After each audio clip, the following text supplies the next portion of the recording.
Hey there everybody, Mazarok here, and today I've got 3 beginner common tank mistakes that I see along the way. I do secretly sometimes go in and DPS some keys off stream just to see how other tanks are doing, see how they're routing and things like that, and I kind of go over some numbers and I've seen some things that, you know, definitely could help along the way. Before we do get into it though, please do like, comment, subscribe. It goes such a long way towards helping out the channel. There's a Patreon link down below with tons of early access stuff, early access tank content stuff, tank club content stuff. This video itself is actually early access Patreon stuff because I often make my videos in advance for a couple of days. Lots of good stuff there.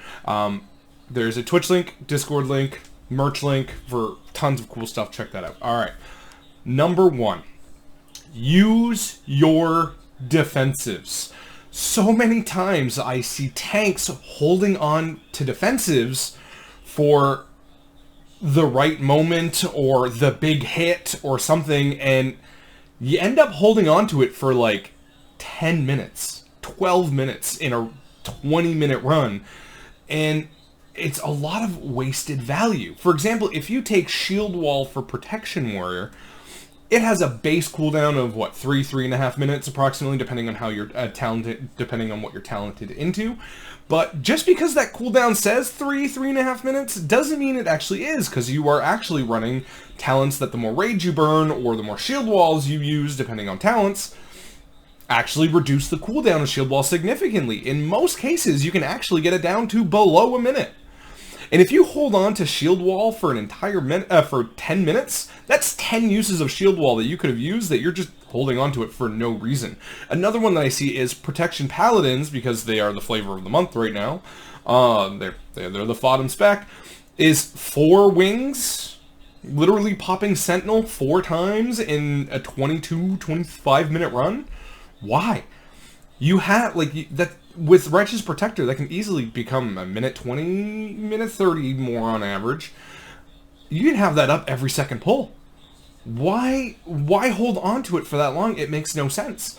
Especially because the less defensives you use as a tank, the more your healer typically has to heal you, depending on, you know, what tank spec you're playing or anything like that. But if we take Paladin, for example, the less defensives you use, the more holy power that you have to use on Word of Glorying yourself to keep yourself back up, which in turn leads to less Shield of the Righteouses, which degrades your active mitigation and, you know, hurts your damage a lot. And that all kind of cascades into these very big problems where if you just used your defensives more often, sometimes as a prot warrior, I'll use Shield Wall on a pack, on a pull where I know, unless something goes incredibly, horribly, dreadfully wrong in the next minute and a half, I'm not going to need it. There's no big tank buster. There's nothing significant where I'm like, okay, I need it for this specific thing. I'll burn it. Just because if I take less damage, the healer has an easier time with it, as long as no one else is standing in bad, but they don't have to worry about me as much. And when you're doing that, you're going to have a lot smoother of these runs along the way. If you stop and think about it, if you have Shield Wall at below 1 minute, in a 20-minute run, you can hit it 20 times, right? 19 times, 19, 20, whatever.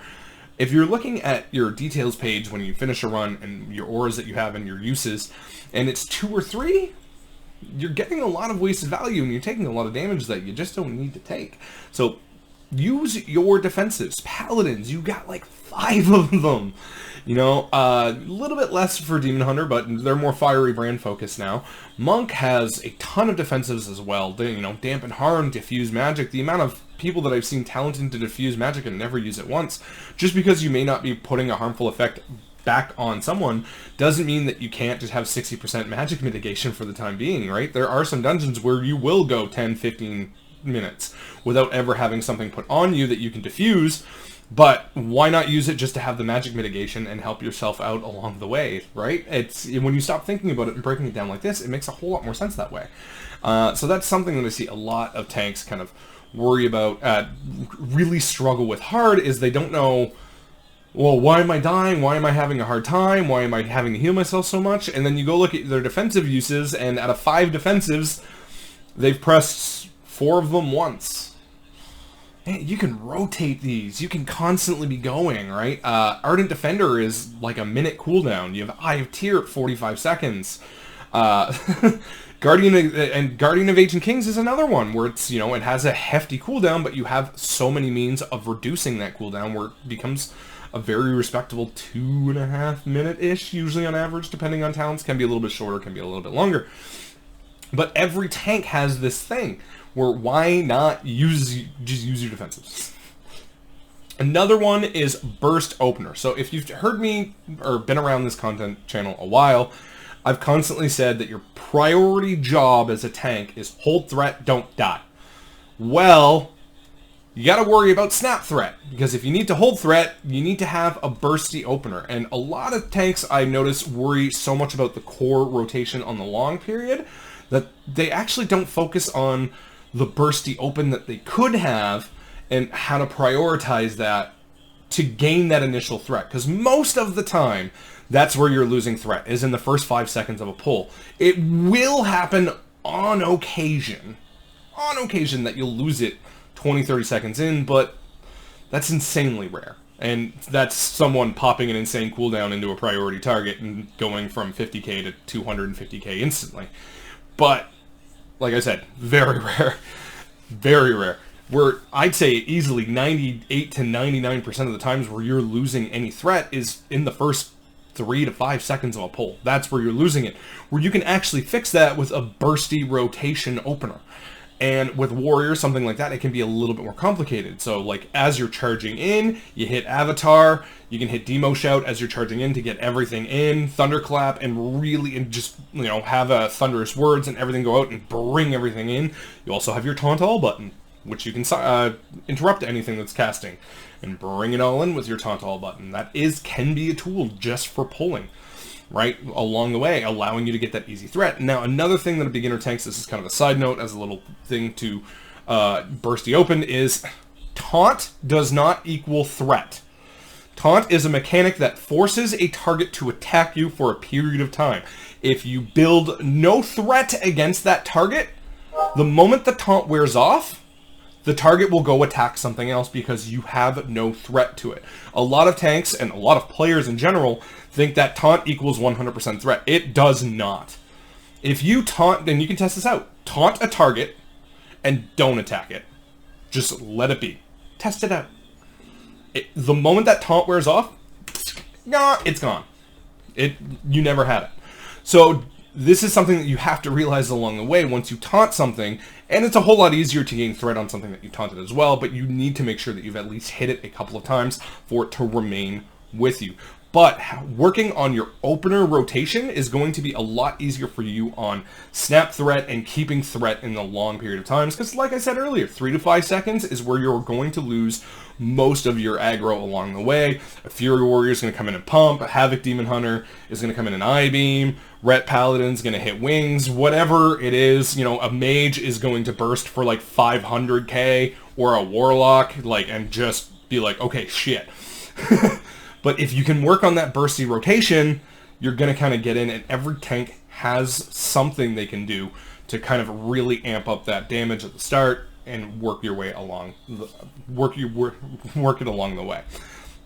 Number 3, use your utility. This is something I cannot stress enough. I cannot stress this enough. If you know there is an active Dispel in a dungeon that really makes life easier, grab it. If you know that Freedom or Double Freedom is insanely useful in a dungeon, Halls of Infusion, Dragon, Deep Chill can be freedomed.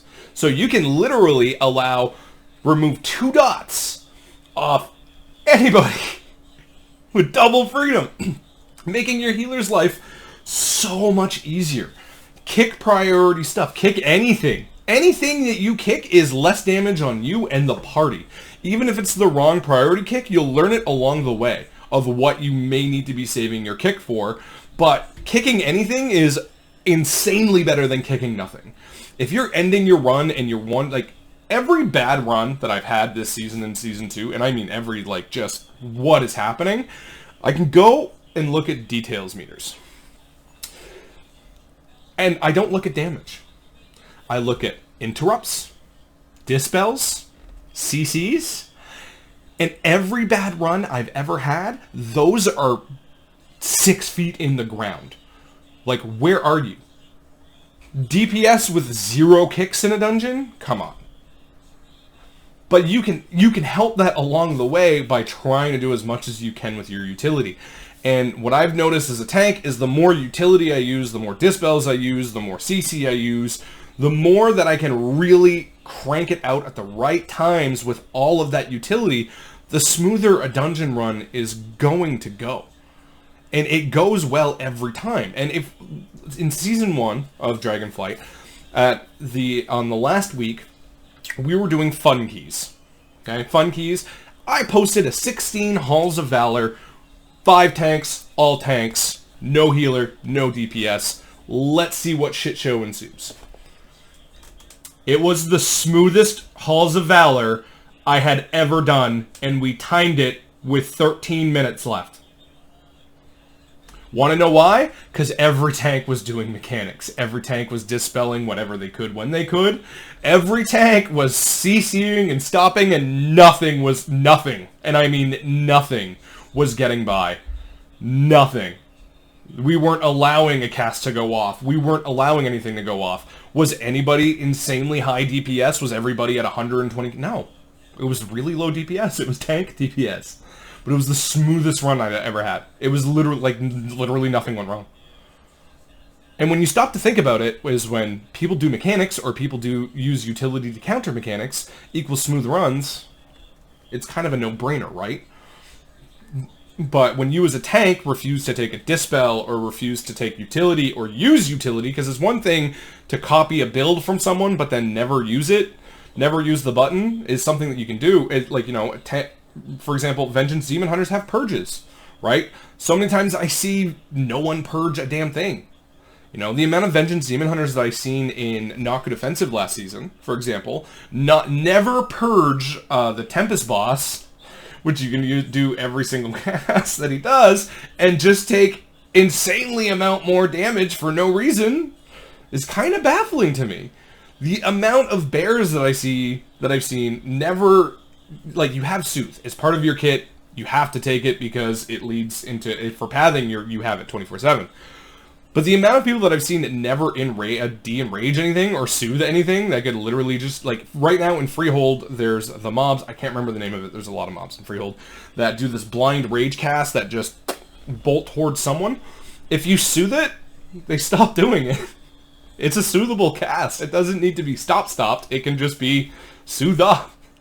And you can help your party by doing these things, is noticing, oh, blind rage, soothe, perfect, it's right back in. And the more things are clumped up and not running after your DPS, which means they're not running away, the faster things die. It's kind of an insane concept, right?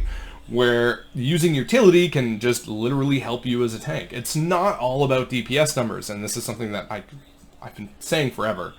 Some of my smoothest runs don't have people cranking out stupidly high damage, but everyone just does mechanics and we get through it, and it's such an easy time. No one stands in crap or anything like that. But so use your defensives. Trust me, the amount of times that you can hit those buttons in a dungeon run is actually incredibly high. Work on your burst opener. Whatever you can do to get threat as fast as possible and hold it down is for the better. Every tank has one. You can look into it.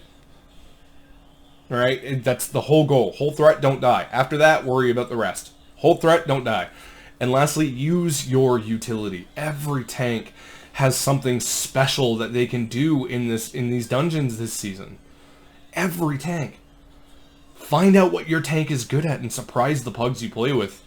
Yesterday I was in a Brackenhide Hollow on my warrior, and my chat on Twitch was like, wait a minute, how'd you not get incapped? What happened? What happened? How'd you not get incapped?